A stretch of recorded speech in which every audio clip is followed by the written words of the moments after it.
Some warnings don't need words. Just a look, just a pause, just a shape bent against the sky. Tonight, around this same fire, I have 7 more stories for you. 7 countries, 7 quiet rules people still follow, often without remembering why. Let's begin. Story 1. Never wish someone happy birthday early. In Germany, there is one thing you should never do, no matter how excited you are. Wish someone a happy birthday before their actual birthday. Not the night before, not even an hour before midnight. To many Germans, saying the words too early doesn't feel kind. It feels dangerous. The belief is that good wishes spoken ahead of time can somehow reverse themselves, inviting exactly the opposite of what they promise. Bad luck, illness, even the loss of the year still owed to that person. So friends, wait. Sometimes literally watching the clock, refusing to say a single word until the date has officially changed. Even birthday cards are held back, left unsigned, sometimes hidden in a drawer, until the moment finally arrives. To an outsider, it might look like excessive caution over nothing. To many Germans, it's simply respect for timing they were taught never to rush. But Germany isn't the only place where something as small as a gesture carries far more weight than it seems. In Thailand, an entire part of the body is treated with a kind of respect most visitors don't expect. Story 2. The part of the body you never touch. In Thailand, there is one gesture that can end a friendly conversation instantly. Reaching out and touching someone's head. Even gently, even playfully. To many Westerners, ruffling a child's hair is a sign of affection. In traditional Thai culture, the head is regarded as the highest and most respected part of the body, closely associated with a person's dignity and spiritual identity. Touching it, even with good intentions, is seen as deeply disrespectful, sometimes even alarming. Tour guides often warn visitors about this before they've even left the airport.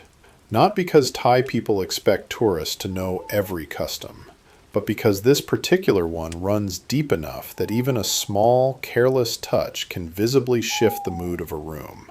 If the head is treated with that much care in Thailand, in Vietnam, an entire New Year celebration depends on what you choose not to do with a broom. Story 3. Do not sweep during Tet. In Vietnam, the days surrounding Tet, the Lunar New Year, come with one very specific rule. Do not sweep the floor. Not on the first day, sometimes not for several days after. The belief is simple but strongly held.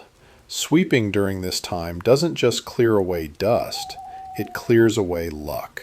Families believe that whatever fortune has entered the home for the new year can be swept straight back out the door along with the dirt. So brooms are quietly put away in advance. Some households even avoid taking out the trash just to be safe. Only once the first days have passed is the home finally cleaned, carefully, as if releasing a breath that had been held since midnight. Sweeping away luck is one fear. In Italy, an entire number is treated the same way an unlucky number is treated almost everywhere else, except it isn't the number you'd expect. Story 4. The number Italy fears. Ask most people which number is unlucky, and they'll say 13 without thinking twice. In Italy, 13 is often considered perfectly fine. The number Italians actually avoid is 17. Some hotels skip the 17th floor entirely. Airlines have been known to leave out row 17. Some drivers even avoid license plates containing it. The reason lies in ancient Rome. Written as the Roman numeral XVV, the letters can be rearranged to form Vixi, Latin for I have lived. The phrase appeared on Roman tombstones as a stark way of saying that a life was over. A number quietly rearranged itself into a word for death, and centuries later the discomfort never fully left. Not every belief in this world is about keeping misfortune away, though. Some are about inviting good luck in, 12 seconds at a time.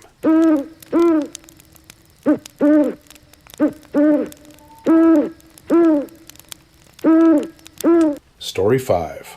12 Grapes at Midnight. In Spain, as the New Year's countdown reaches its final seconds, something unusual happens across the entire country. Millions of people scramble to eat 12 grapes, one grape for each strike of the clock at midnight.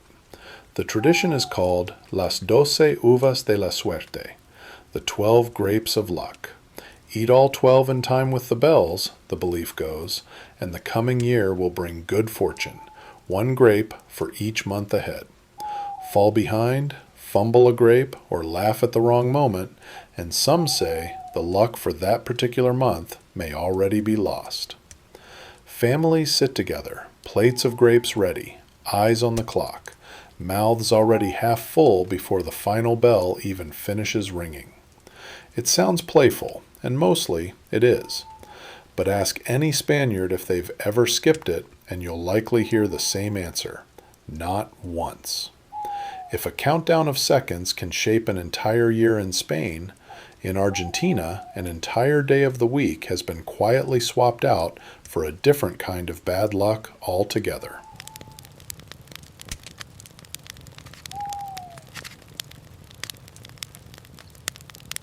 Story 6. The Day That Isn't Friday. Most of the world fears Friday the 13th. In Argentina, along with several other Spanish-speaking countries, the feared date is Tuesday the 13th instead. Martes 13. The reason reaches back to ancient Rome, where Tuesday was associated with Mars, the Roman god of war, conflict, and destruction. An old saying still repeated today translates roughly to, "On Tuesday, neither marry, nor set sail, nor stray far from your house." So even now, some couples avoid scheduling weddings on that date. Some travelers quietly reschedule flights if the option is there. Not out of certainty that anything will go wrong, but because an entire culture has spent centuries treating one ordinary weekday as anything but ordinary.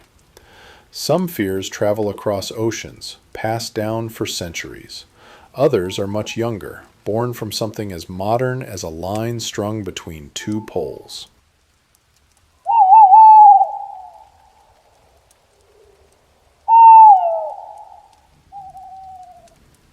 Story 7. The Devil's Gate. Across small towns in Russia, there's a shape most people walk past every single day without a second thought. Two wooden or concrete poles, leaning toward each other, crossing near the top to support the electrical wires above. But look closely, and you'll often notice something else. A second path, worn into the grass beside the sidewalk, curving quietly around the poles instead of walking straight through them. Locals call this shape Chortovi Vorota, the Devil's Gate. Unlike most old superstitions, this one is surprisingly young. Power lines are a modern invention, which means the fear itself couldn't be older than the poles holding them up. And yet, somehow, it took root almost immediately. Some say the narrow triangle formed by the leaning poles is a doorway not meant for ordinary people. Others say the crossed poles resemble a distorted gateway, the kind of shape people instinctively hesitate to walk beneath. A few insist the danger isn't spiritual at all, only that walking beneath live electrical wires simply never felt like a good idea, and the story grew from there to make the warning stick. No one fully agrees on where the fear began, but walk through almost any Russian town and you'll still find that second path in the grass, quietly proving that somebody, at some point, chose to go around. Most people who walk straight through never notice anything at all. But ask someone who still avoids it, and they won't tell you they're certain of a curse. They'll simply say the same thing people always say: why take the chance?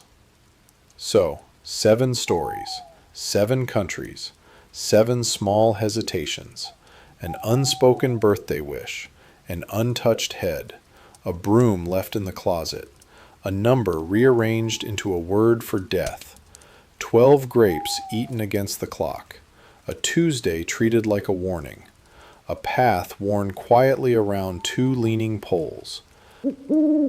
None of them provable. None of them entirely forgotten either. Maybe that's the quiet thread running through all of it. We don't keep these habits because we're certain they're true. We keep them because somewhere, a long time ago, someone we trusted told us to be careful. And some part of us never stopped listening. So tell me, which one of these paths would you still choose to walk around?